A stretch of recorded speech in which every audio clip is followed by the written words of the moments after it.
தமிழ்ல சகேயு, இங்கிலீஷ்ல ஜாக்கியஸ். இவரோட ஸ்டோரியில இருக்கிற ஒரு சின்ன ஒரு சயின்டிபிக் ஃபேக்ட் தான் இன்னைக்கு பார்க்க போறோம். சகேயு ஸ்டோரியே சின்ன ஸ்டோரி, அதுலயும் சயின்டிபிக் ஃபேக்ட் என்ன வந்துட போகுதுன்னு தானே பாக்குறீங்க. நான் சொல்றேன்.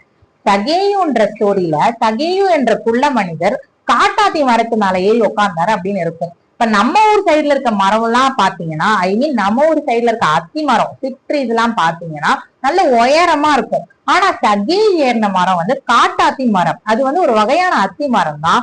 ஆனா அது நம்ம ஊர் சைடுல இருக்க மரம் மாதிரி இருக்காது. ஐ மீன் நம்ம ஊர் சைடுல இருக்க அத்தி மரம் மாதிரி இருக்காது. அது தூரத்துல இருந்து அந்த மரத்தை நீங்க பாத்தீங்கன்னாலே ஒரு அழகா ஒரு அம்பரல்லா மாதிரி இருக்கும். அது எப்படின்னா அதோட பிரான்சஸ் எல்லாமே வந்துட்டு ரொம்ப ஹாரிசாண்டலா வளரும். இப்ப இந்த எல்லா பக்கமும் வந்துட்டு ஹாரிசாண்டலா அதோட பிரான்சஸ் வளர்றதுனால அது பாக்குறதுக்கு அப்படியே ஒரு அழகா கொடை கணக்கா இருக்கும். சோ சகேயு வந்து குள்ளமான மனிதர் அப்படின்றதுனால ஒரு பிரான்ச்சோட நுனிய கொஞ்சம் ஜம்ப் பண்ணி பிடிச்சாருனாலே அந்த மரத்துல ஏறி போய் உட்காந்துடலாம். ட்ரீல பாத்தீங்கன்னா பட்டை வந்து உறிஞ்சு உறிஞ்சு உறிஞ்சு உறிஞ்சு இருக்கும். அதை எதுக்கு கம்பேர் பண்றாங்கன்னா, ஒரு பேப்பர் எடுத்து அதை நீங்க ஸ்ட்ரிப் ஸ்ட்ரிப் ஸ்ட்ரிப் ஸ்ட்ரிப்பா கிழிச்சீங்கன்னா எப்படி வந்து பேப்பர் ஸ்ட்ரிப் ஸ்ட்ரிப்பா மாறுமோ அதே மாதிரி இந்த மரத்தோட பட்டையை பாத்தீங்கன்னா ரெண்டு பட்டை இருக்கு, வெளிப்பட்டை உள்பட்டை. இந்த வெளியில இருக்க பட்டை வந்து பேப்பரை ஸ்ட்ரிப் ஸ்ட்ரிப்பா கிழிச்சா எப்படி இருக்குமோ அது மாதிரி இதோட பட்டைகள் எல்லாமே இப்படி ஸ்ட்ரிப் ஸ்ட்ரிப்பா உறிஞ்சு உறிஞ்சு உறிஞ்சு வெளியில இருந்து நம்ம பார்த்தாலே உள்ள இருக்கிற பட்டை தெரியிற அளவுக்கு அப்படியே உறிஞ்சு வளைஞ்சு நிக்குமா. சோ அந்த மாதிரின்றப்ப ரொம்ப வந்து சொர சொரப்பா இருந்திருக்கும் அந்த மரம். அப்படி இமேஜின் பண்ணி பாருங்க, அந்த பட்டை வந்து உறிஞ்சு உறிஞ்சு உறிஞ்சு இருந்தா எவ்வளவு சொர சொரப்பா இருந்திருக்கும். அது மட்டும் இல்லாம இந்த ஒரு பட்டையோட திக்னஸ், வீதி, விட்த் பாத்தீங்கன்னா 2 சென்டிமீட்டர் அளவுக்கு இருக்குமா. அவ்வளவு திக்னஸா இருக்க பட்டை உறிஞ்சிருக்குன்னா அது எவ்வளவு தூரம் ரஃப்பா இருக்கும் அந்த பிரான்சஸ், அந்த ஸ்டெம்மோட சர்ஃபேஸ் எல்லாம் நீங்க யோசிச்சு பாருங்க. ஆனா இப்ப வந்து அந்த சகின்றவரு அந்த ஏரியாலே ரொம்ப செல்வந்தரு, ஒரு டாக்ஸ் கலெக்டர். அவர் வந்து நம்ம ஒரு மரத்துல ஏறி உட்கார்ந்தா என்ன நினைப்பாங்க மக்கள் அப்படின்னு அவர் நினைக்கல.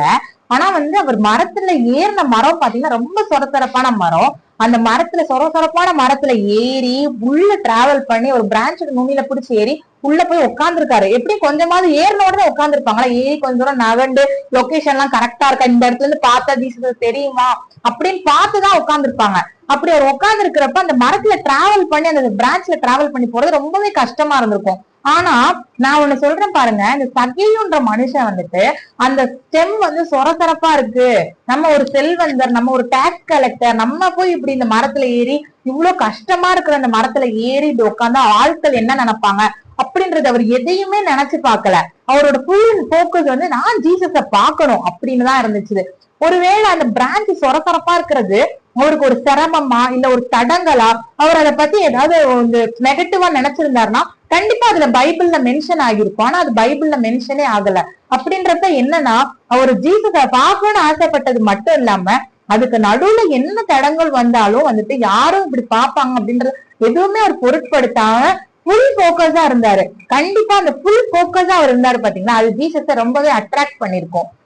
அதே மாதிரிதான் நம்மளும் வந்து நிறைய நேரத்துல ஜீசஸ பாக்கணும், பிரேயர் பண்ணணும், பைபிள் படிக்கணும், சர்ச்சுக்கு போகணும் அப்படின்லாம் நினைப்போம். ஆனா சின்ன சின்ன சிரமங்கள், சின்ன சின்ன கமிட்மெண்ட்ஸ் வரப்ப அதை ஒரு பெரிய ரீசன் ஆக்கிட்டு அதை ஒரு கமிட்மெண்டா காரணம் சொல்லிட்டு நம்ம வந்து பைபிள் சில நேரம் படிக்க மாட்டோம், சில நேரம் ஜெபம் பண்ண மாட்டோம், சில நேரம் சர்ச்சுக்கு கூட நம்ம போறதை மிஸ் பண்ணிடுவோம். ஆனா நம்ம வந்து சகேயுன்ற மாதிரி வந்துட்டு நம்ம இயேசுவை பார்க்க நம்ம தீர்மானிச்சிட்டோம்னா நடுவுல வர சிரமங்கள் எதுவுமே பார்க்காம மனசார ஃபுல் போக்கஸ்டா ஆண்டவரை தேடணும். கண்டிப்பா சகேயோட அந்த ஃபுல் போக்கஸ் ஆண்டவருக்கு அட்ராக்டிவா இருந்தது மாதிரி, சகேயு ஆசீர்வதிச்சது மாதிரி, சகேயோட மனசை தொட்டது மாதிரி நம்மளும் ஃபுல் போக்கஸா ஜீசஸை தேடுறப்ப நம்மளே ஜீசஸ் வந்து பிளஸ் பண்ணுவாங்க.